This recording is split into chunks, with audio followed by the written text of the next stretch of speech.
Okay, it looks like we are recording live from Arlington, Vermont.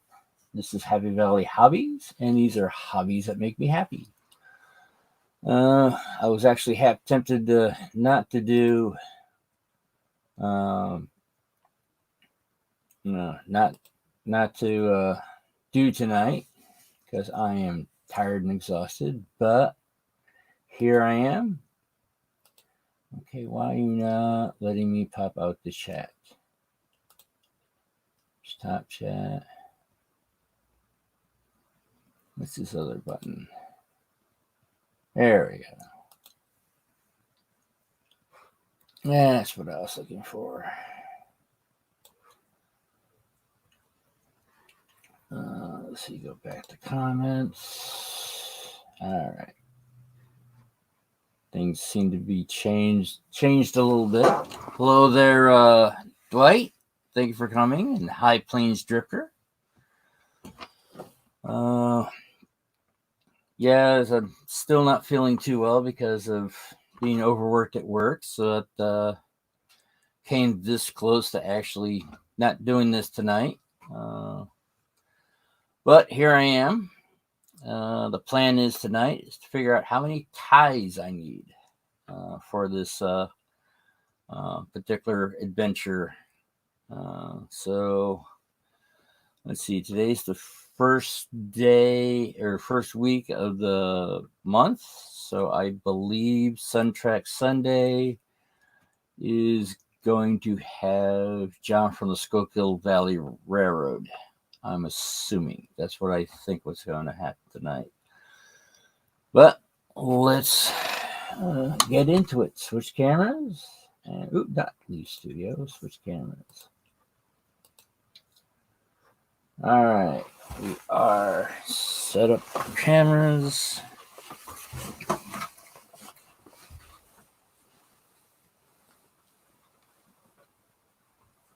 Switch over. Bounce the camera around.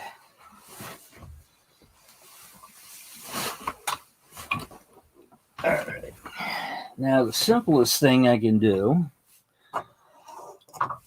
so I'm going to be using, oh, this is not double-sided tape.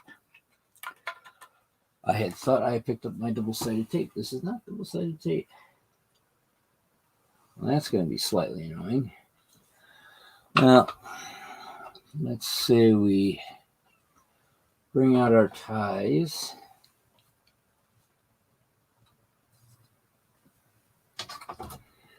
And start counting them.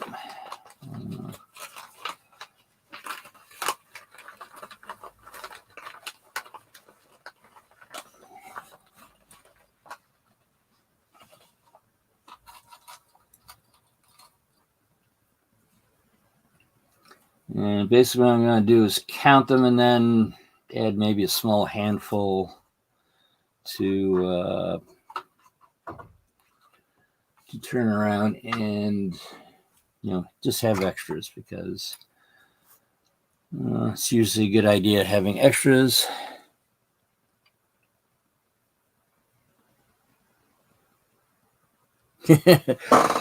Yeah, hi, hello there, Kyle. And I would have to say, sometimes that's, usually a good idea to plan ahead. But even when planning ahead, things change.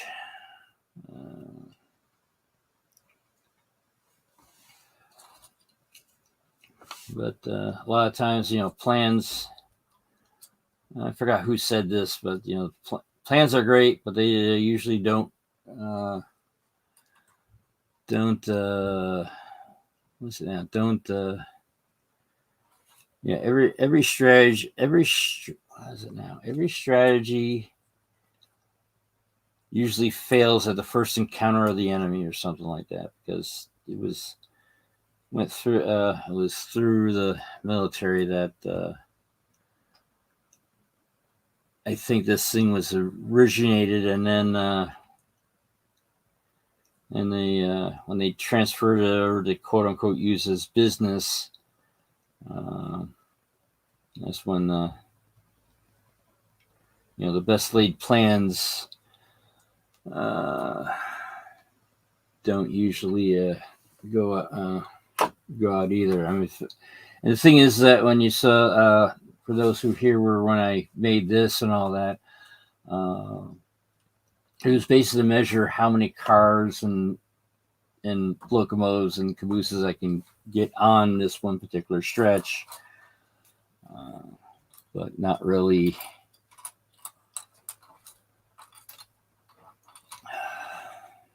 figure out what they are.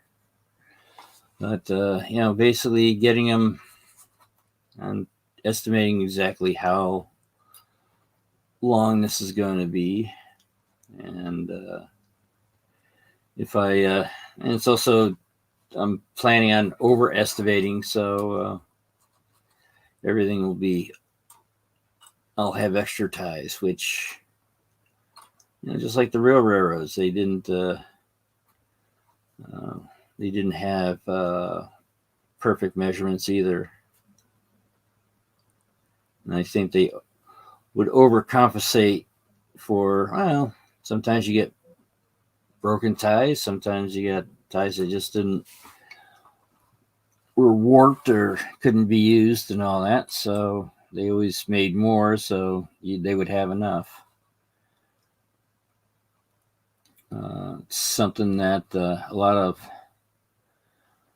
companies are not doing these days because they're trying to do that just-in-time manufacturing. And you think after learning the lessons of the supply chain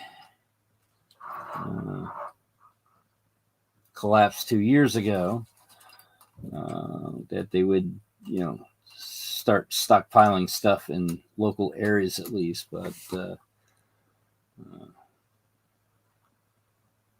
I have there is a local Aldi's that I go to, which does not seem to have figured that out, because there's a lot of times that, the stores are, the shelves are empty of one or two specific products. Why, I don't know, but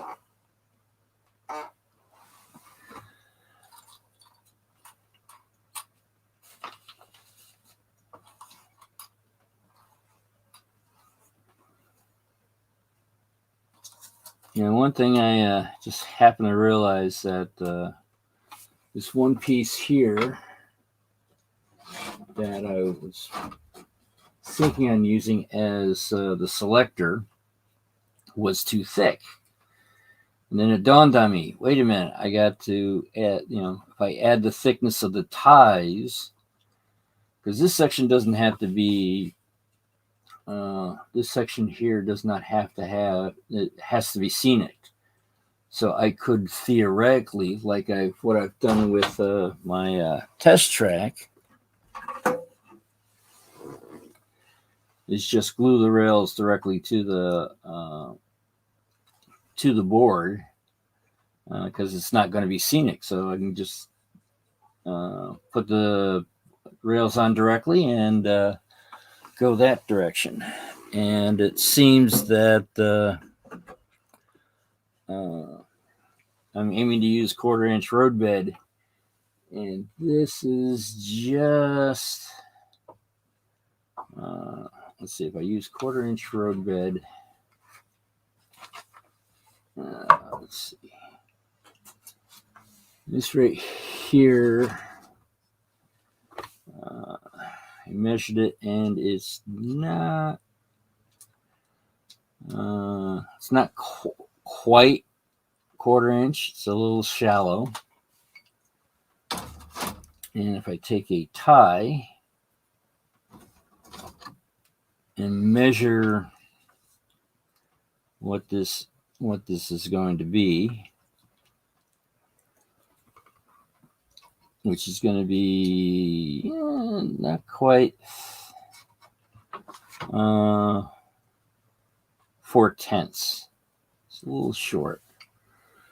And if I measure this, if I remember correctly,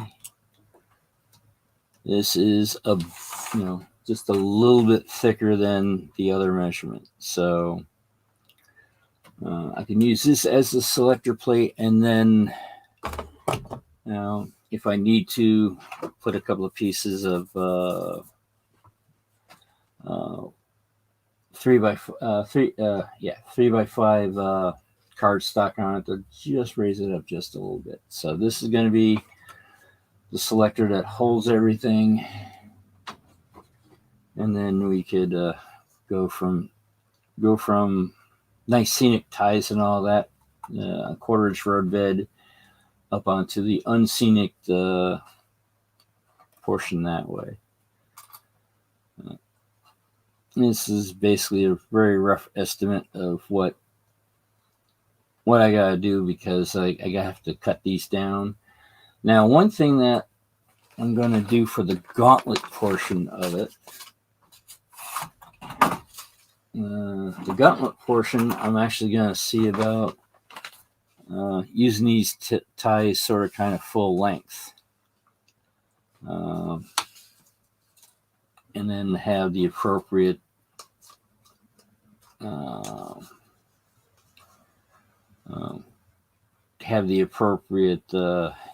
tie rail spacing that way. Haven't quite figured out exactly how that's going to work yet.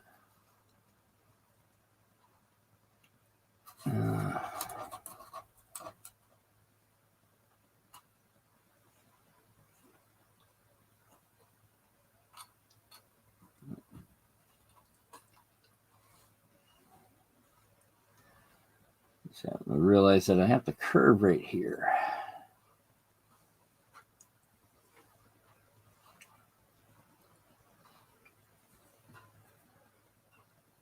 That one doesn't look like appropriate sized rail or tie plate, but oh well.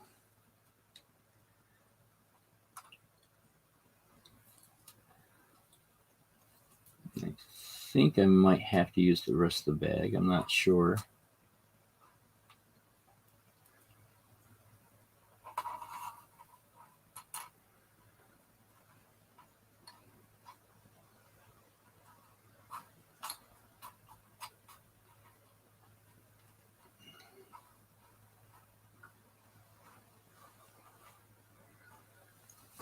I think there's a good chance I have enough in the bag to do the whole layout, especially if I'm not doing the selector plate.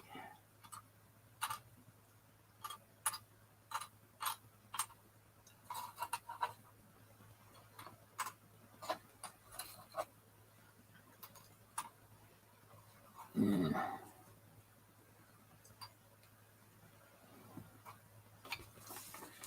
It looks like we got one or two that are not the right. They're not tie sized, so they might have accidentally grabbed the wrong size.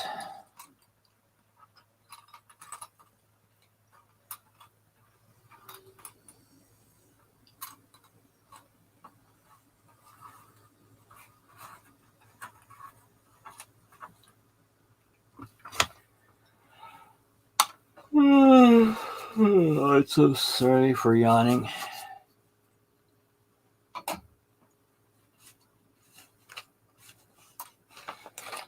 It's one of those things I'm trying not to do that, but sort of being human. Let's see.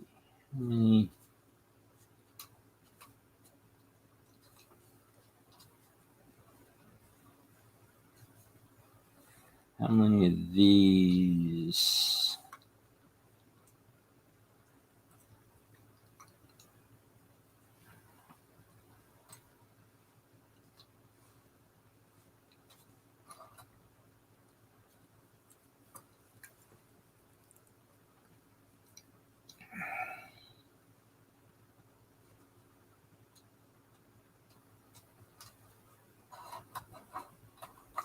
And it's going to be sort of kind of interesting, because I had thought I had hit, let's start this now, and then all of a sudden it's like, oh, you're scheduled at 8 o'clock. or 8, at 8:45 instead of 6:45. So I think people are going to be awful confused when they get the notification at 8:30, and it's like, no, he already did the thing.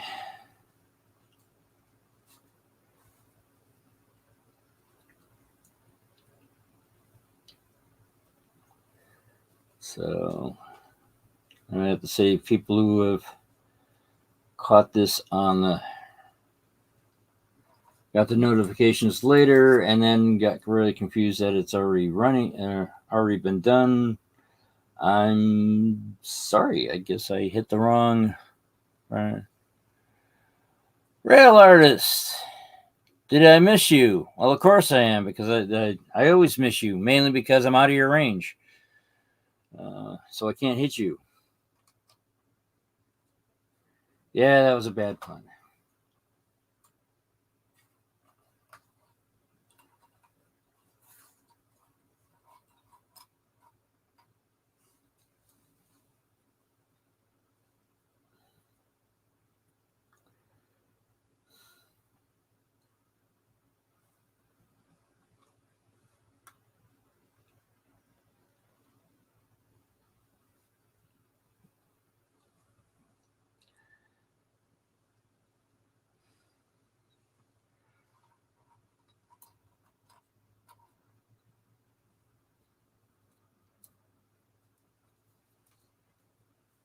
All right. Yeah, I'm assuming that both are true, rail artists. All right, so that's approximately how much that's going to be for the gauntlet portion. Not quite sure what to do afterward. Not sure what to do afterwards after this area.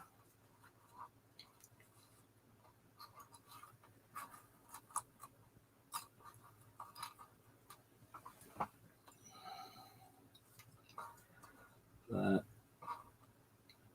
I'm assuming, some of these are not what you want to call the right size. I must have, all the other ones I've grabbed so far, I must have just happened to hit the right ones. Now for this one, this is the quote unquote yard portion of it.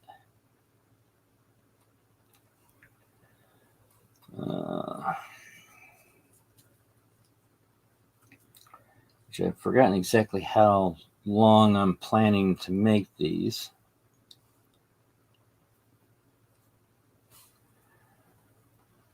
But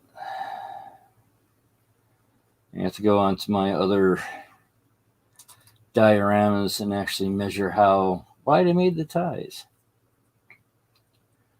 I think I might have made them 12 foot long. I do not remember.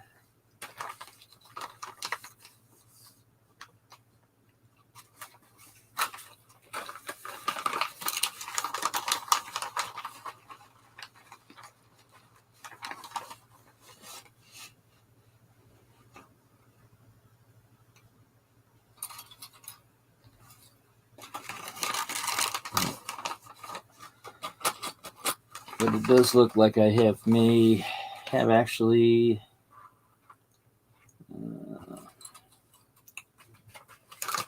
possibly right out the bag.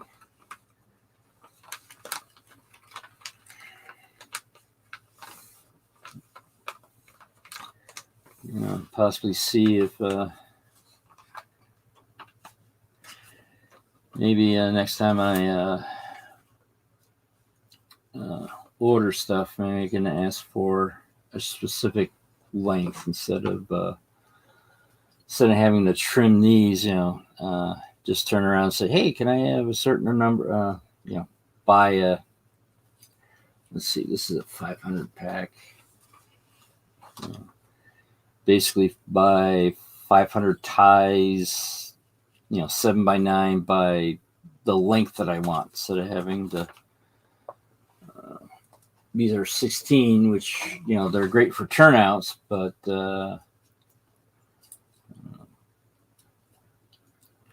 you're doing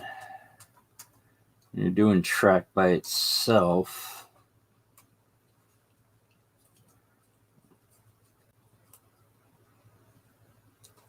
You might not wind up that way. I mean, I do have a chopper, and that's what I'm use to trim these down. But there's a lot of ties. It might make more sense to have it mass produced. Maybe turn around and order 1,000 ties of the length that I want.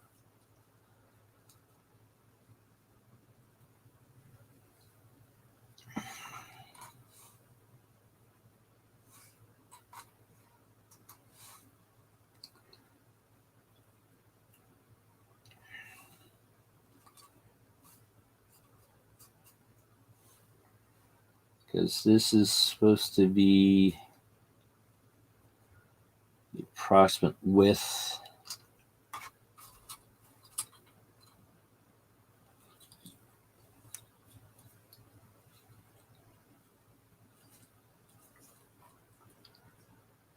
Or the approximate amount of ties that are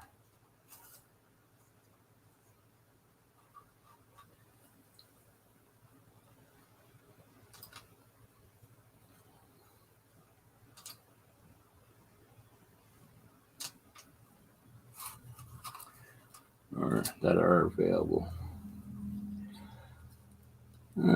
Maybe a smart thing to do is actually to just dye the ties. So I have to figure out how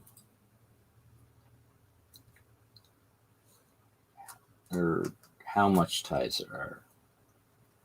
Because all of these and these have to be cut down, but these do not have to be cut down.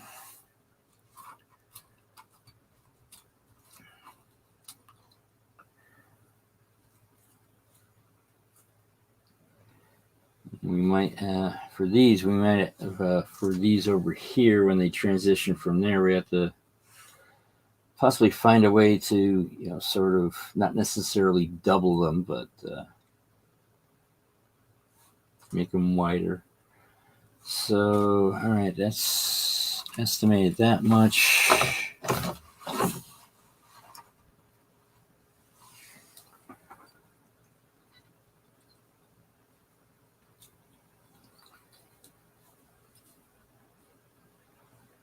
Oh, there's one that didn't even make the right length. But to figure out how to go from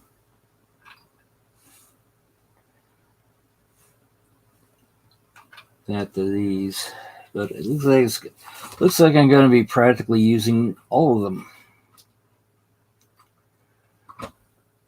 which is okay. Some of the ones that are here are going to have to be lengthened. But yeah, it looks like up next is to turn around and chop all these to the correct length. All right, let me grab a finished diorama. And we'll measure that.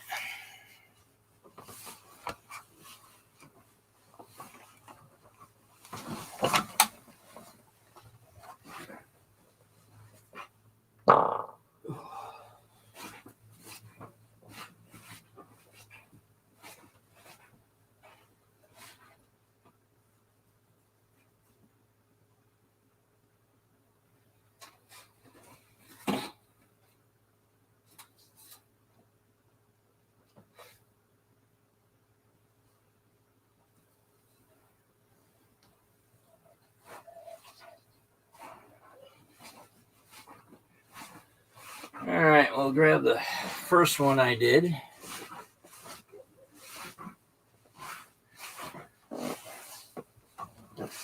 And we'll figure out what length ties I had, and we'll go with that.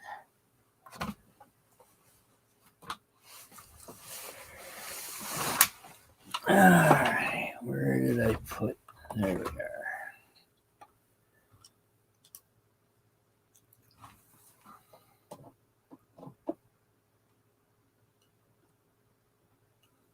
All right, 13.17 inches. We're close enough anyway, because it's one of those things that we don't need to be an exact length at this point, because it's basically that's all this is an experiment. So we'll possibly find out later. Something on the floor, which ones that actually were that. As I just estimated on pretty much what looks right. So here's the chopper that I have. I'm not using that. Looks like I gotta unscrew these all the way.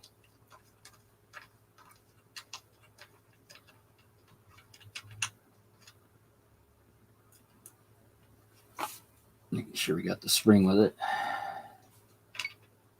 And yeah, it looks like it's just going to be able to reach that one.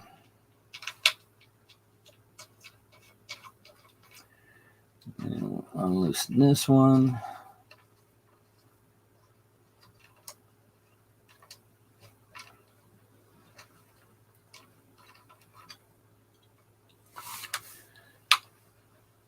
And we can go there.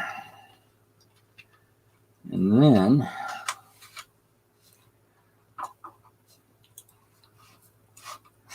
let's see now. Not quite sure if you can see this, but I've used this enough that it actually has a dimple there.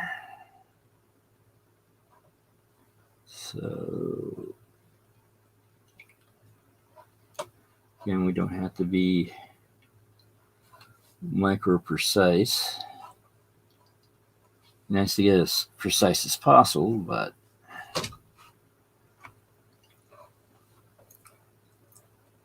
there, that fits there. That fits there. Tighten that down, and then basically, it moved. All right, let's loosely tighten them.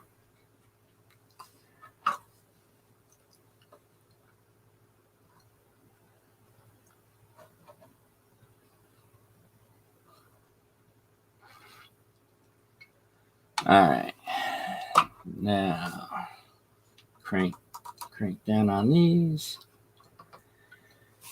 and start chopping away. All right, now where can we put the smaller stuff that we're not using? We'll use these because unfortunately they failed on. Actually, do it both ways. Unfortunately, they did fail on holding ink because they are paper cups, not wax paper. All right. And after we chop these up, which will be probably next week, is to have them, next week, have them all stained, etc. Let's lift this up. We're going to be able to do what I want to do. Maybe.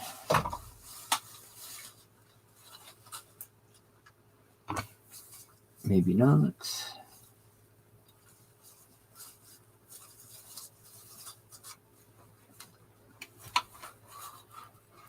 Ooh, yes. That makes things a little bit easier.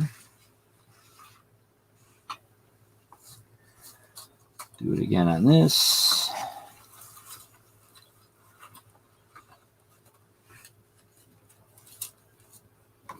Okay, wound up missing two, but that's okay.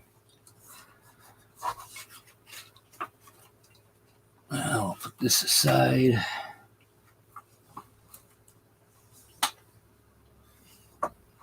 There. Let's pick up the rest of these.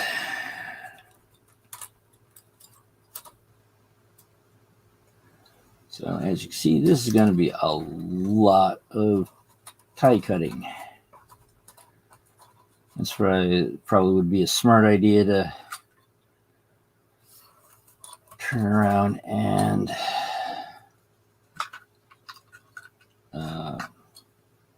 have them pre-cut, because my assumption is that the Mount Albert scale micro lumber probably has machines that they can, spit out thousands of these. We'll put these onto there, and then we'll start. Well, here's a question. Is this already chopped to? Not quite.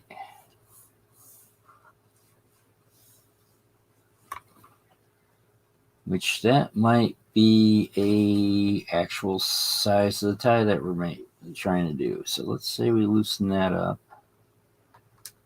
We'll use this as the correct tie size. Because right now there is no standard for. So we can make a standard while we're at it.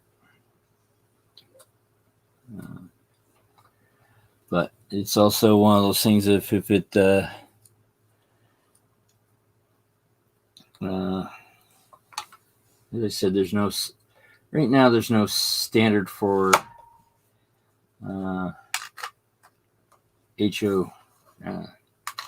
what I call HOW6. The 6 is probably going to stay there, but the question is it going to stay W6 or B6? Don't know. And I do remember throwing a thing on the NRA Discord server, with the next hot debate. 2 is going to be a little hard to do. So it looks like it's going to be all one at a time. Oh, wait a second. Let's try 2 vertically instead of horizontally. That make it easier. Not really. So one at a time it is. And this is going to be the boring section of the video. Literally rinse and repeat.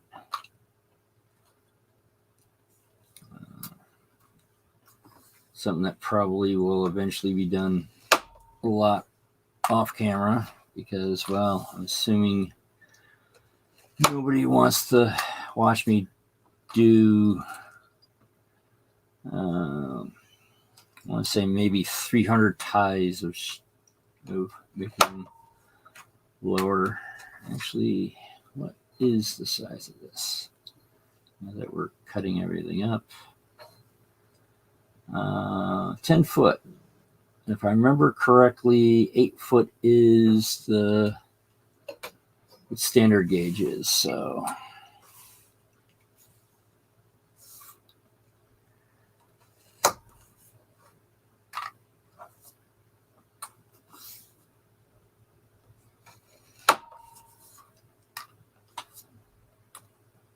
and looks like I might need another one of those cups.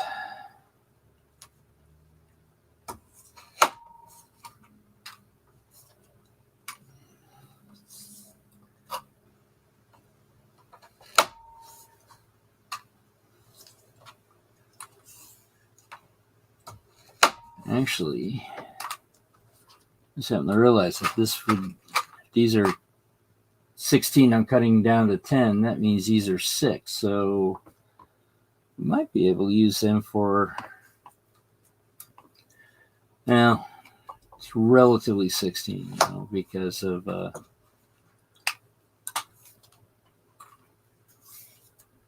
I remember correctly, doing ties are not necessarily, accurate. It's like, all right, we're getting close to 16. So you could have 15 to 17. I would assume that the majority is close to 16. But the tolerances would be nowhere near as they are today.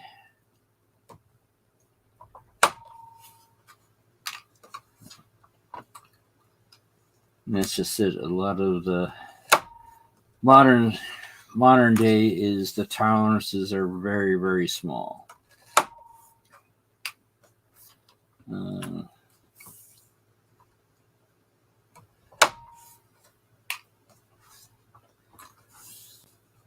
Whereas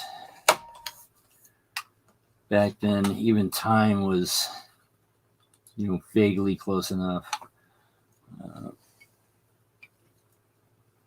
Yeah, HOW6, for wide gauge. The reason why I was using W, because at first I was using B for broad gauge because it made sense. And what had happened is that I got on a forum where there was a big, huge debate which was better, Proto 48 or OW6. And so that's why I started using the W, because of this forum. I'm not quite sure. It's one of those things of it's not official. So that might be, for any NMRA members, that might be the next large debate. Is it going to be B or is it going to be W?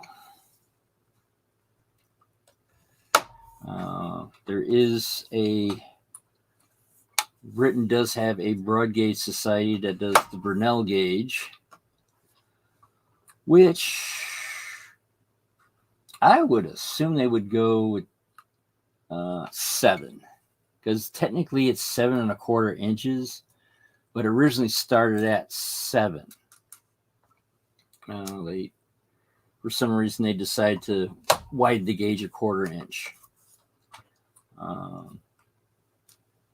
Just like a standard gauge is 4 foot 8.5 inches, because originally it was 8'4", and the 1/2 inch was added to add tolerance to the rails. So it gave a little bit of a movement in between them. Now, why didn't they just regauge all the cars instead of the rail? I don't know. But there are theories on why they went with the 4 foot 8.5. Well, the 1/2 inch was added for tolerance. The reason why I've heard the reason why they went 4 foot 8 is because originally they used to measure outside the rails, and if you measure outside the rails, that winds up being 5 foot. But then they wound up. But then they realized that it's better to measure the inside, not the outside. So that's why you wound up with the 4 foot 8. And the reason we have that is because George Stephenson made a very rightly decision of, turning around, and 4 foot 8 was, if I remember correctly, the first railway he worked on. That was the gauge they were using, and he just decided we'll keep it 4'8" because eventually everything's going to connect, which eventually it did. But could have had, depending on where George wound up working, would have defined what gauge it was, and that would have been the quote unquote eventually standard gauge.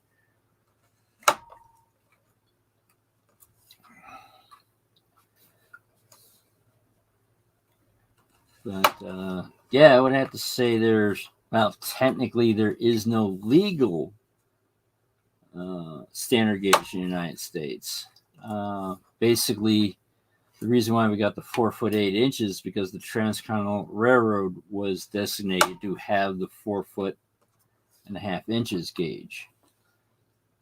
And the thing is, everyone just eventually everyone, or mostly everyone, followed after that.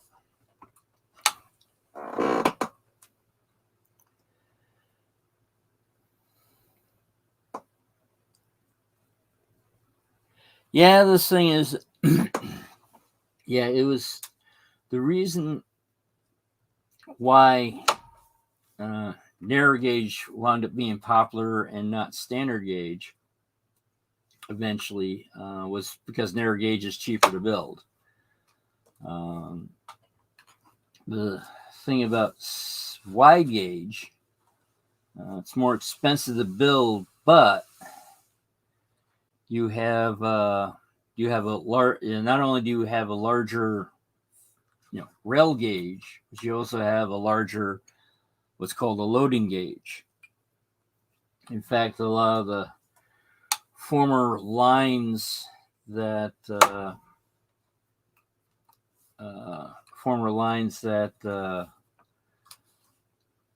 were broad gauge, for the longest time, they could actually haul bigger stuff. Take, for instance, the Delaware and Hudson, which was originally that was originally 6-foot broad gauge because the Albany and Susquehanna connected to the Erie, which was the first 6-foot gauge. And they wanted to keep everything the same. And then, so everything was built to this much larger loading gauge, which wound up able to help them out when they started doing well car containers. They're double height. Thing is, they didn't have to rebuild the tunnels. All they wound up doing is basically setting it up so instead of having 2 tracks in there, they had a 3rd track in the center because of the tunnel was the top was round. All they had to do was just shift the rails to the center, and there was enough clearance down the center to do the double stacks. So they didn't have to, and a lot of the older bridges, they had to do the same thing. And if I remember correctly, Strucka Viaduct originally was single track 6-foot gauge, but when they turned around and they put the standard gauge in, all they did was just ripped out the old track and put in 2 new tracks. They didn't have to widen the bridge to make it double track.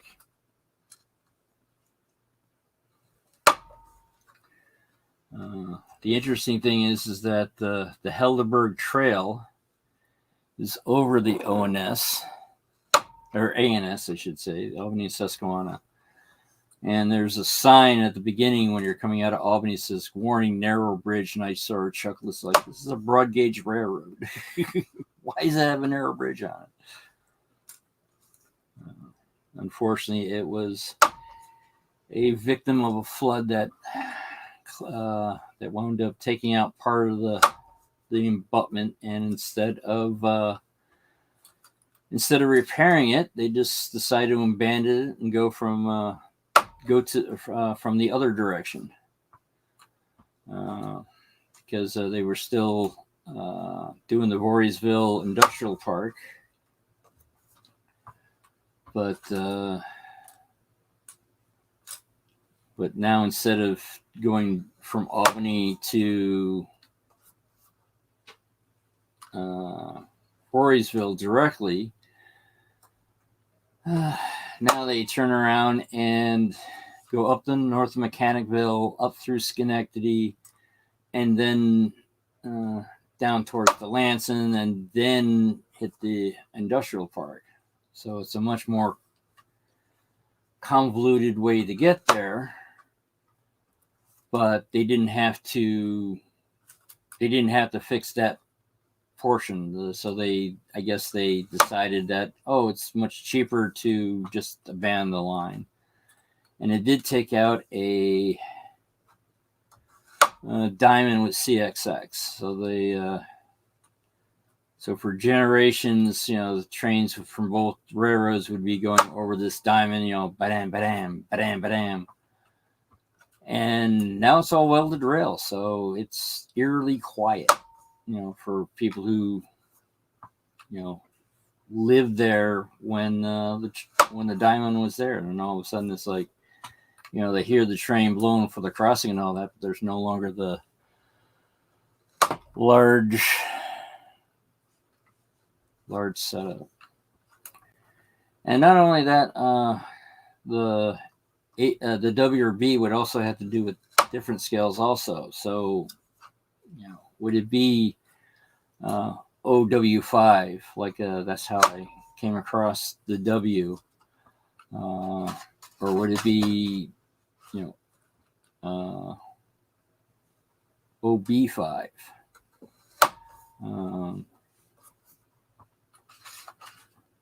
That's one of the, I guess, great debates that will have to come through.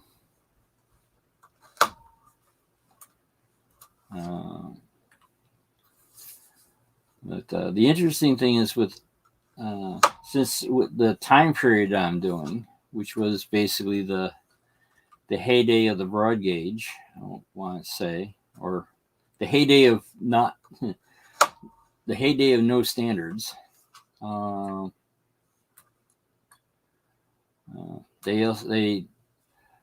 know HO scale code 100 is considered way too big for even mainline stuff. That's why there's the code 83. But the 1800s, the rail was even the code was even smaller. So I'm using code 55 rail, which is basically N scale rail, and that is supposed to be able to make it look a little more correct.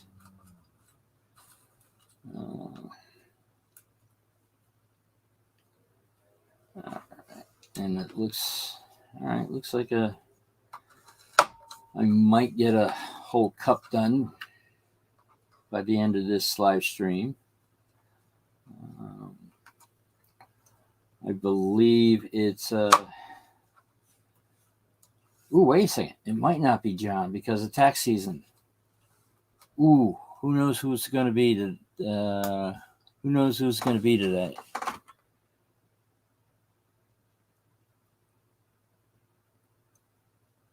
Well, the thing is, Kyle, diamonds are very loud. It's just their design, and I would have to say, it doesn't really matter.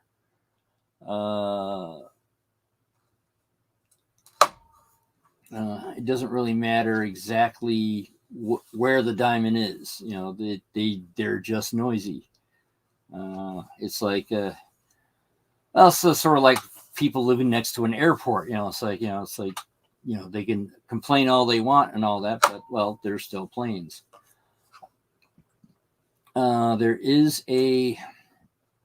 was a debate when I forgot which railroad it was, but they were reopening the line to Tahowas, New York through Corinth.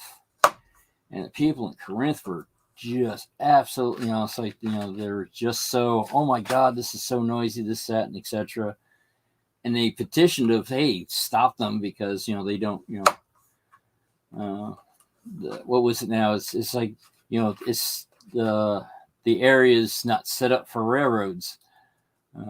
They don't have legal precedents. And the people who were, from the area originally, with family from at least a generation or so, turned around and said, "Nope, the railroad was there before the town was." So yeah, they have, it's like, they were set up originally as a railroad, so they, you can't sue them for doing something that they're supposed to be designing to do. And that got people, especially the younger people that were like going like, wait a minute, it was there to begin with, and they would turn around and show pictures of, yeah, they used to have steam locomotives and all this, constantly blowing for the railroad crossings and all that and etc. And they're like, basically they were not, they were not happy, but at the same time they're like, hey, there's nothing you can do. That's how the way things are. I think it was the ones that were complaining are type of people that, things have to go their way or else, and get bent out of shape when things don't go their way. I think everyone sort of gets bent out of shape and all that, but it is one of those things of some people take defeat better than others.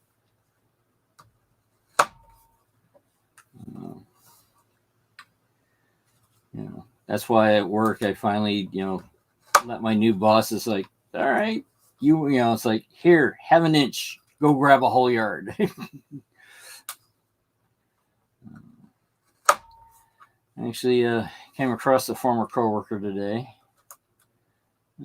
Helped them out, with some soap at the laundromat, because apparently they tried to get something out of the machine, and the machine just went, nope, I'm not giving you anything.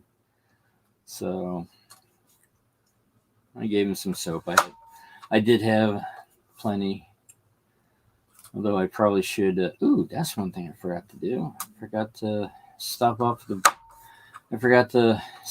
the bank and rob the ATM. I guess I'll do that tomorrow, along with other things I probably need to do, which I'm too exhausted to. I was thinking about doing them today, but then all of a sudden I started heading home and I was on autopilot. And once you get on autopilot, it's like, screw it. I was already halfway home when I realized it, so I just kept on going home. But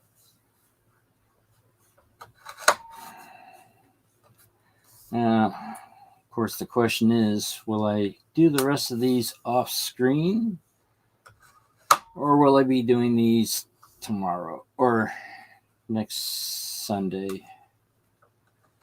I hope not. The thing is, I do sort of kind of want to get this project. I gave myself a deadline on this because our next NMRA meeting is going to be on an S-scale layout. And it's one of those things of, hey, can I bring a not quite S-gauge layout over also that would be portable? I don't. The layout will be there, but I don't think I'll have anything converted to the track. I won't have any equipment that would be the correct track gauge. I'll probably bring my other two dioramas that are set up with 6-foot gauge. and go from there.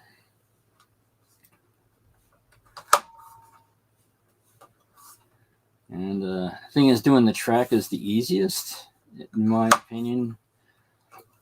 The hardest part would be actually turning around and re-gauging the locomotives or equipment. Some of the equipment will be easy to do because of the types of I'm looking at LaBelle trucks as sort of a standardized set of wheels, mainly because the way they're designed is that they're, I would have to say they're not the quality on them is not top end. In some cases, it can get really not nice at all. But the thing is that the side frames are separate from the bolsters, and if you make bolsters that are wider, you can change the gauge of the truck or narrower. So my thought process is go with the LaBelle trucks, and then also have to figure out how to re-gauge the wheels. I do have a wheel puller. I think I might have to find a way to make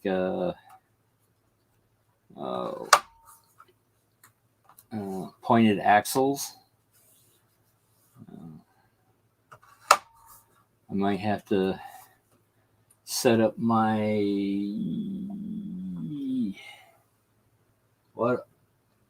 Ultimation sander, put it up to an angle and see if it does metal, which is a possibility. All right. According to my 1 clock, we are past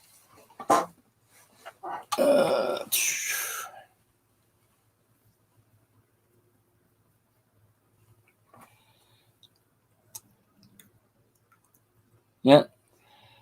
And Kyle is the same in the other direction also, because, it's like they get out to the peace and quiet and all that, and then there's all of a sudden a farm next door that has cows, and it's like, whoa, the smell is, a different kind of pollution. When I was going to high school, we had a place that it was right next to a chicken farm, and there were some times it was just, you walk outside and you're like, oh. So, yeah, it's one of those things of the reality doesn't sometimes pick up with not reality. The reality doesn't come up with the idealized version of what it is. But yeah, I think. All right, let's see.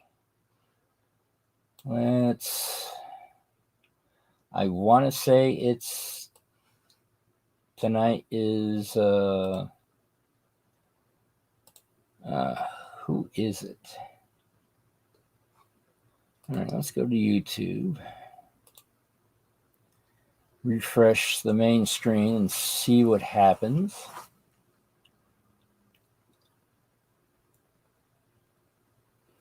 Well, it looks like it's a False Bailey Railroad. So that's who it is tonight. So that probably is where I'll see whoever's still on here. So I think the world needs more love. So find your passion, add some silliness to it, and spread it around. All right. See you later, Kyle. And it says there's only 2 people left, so I'm assuming it's just me and you, Kyle. So I guess I'll see you over at well,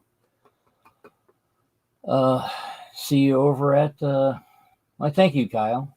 See you over at False Valley. Bye.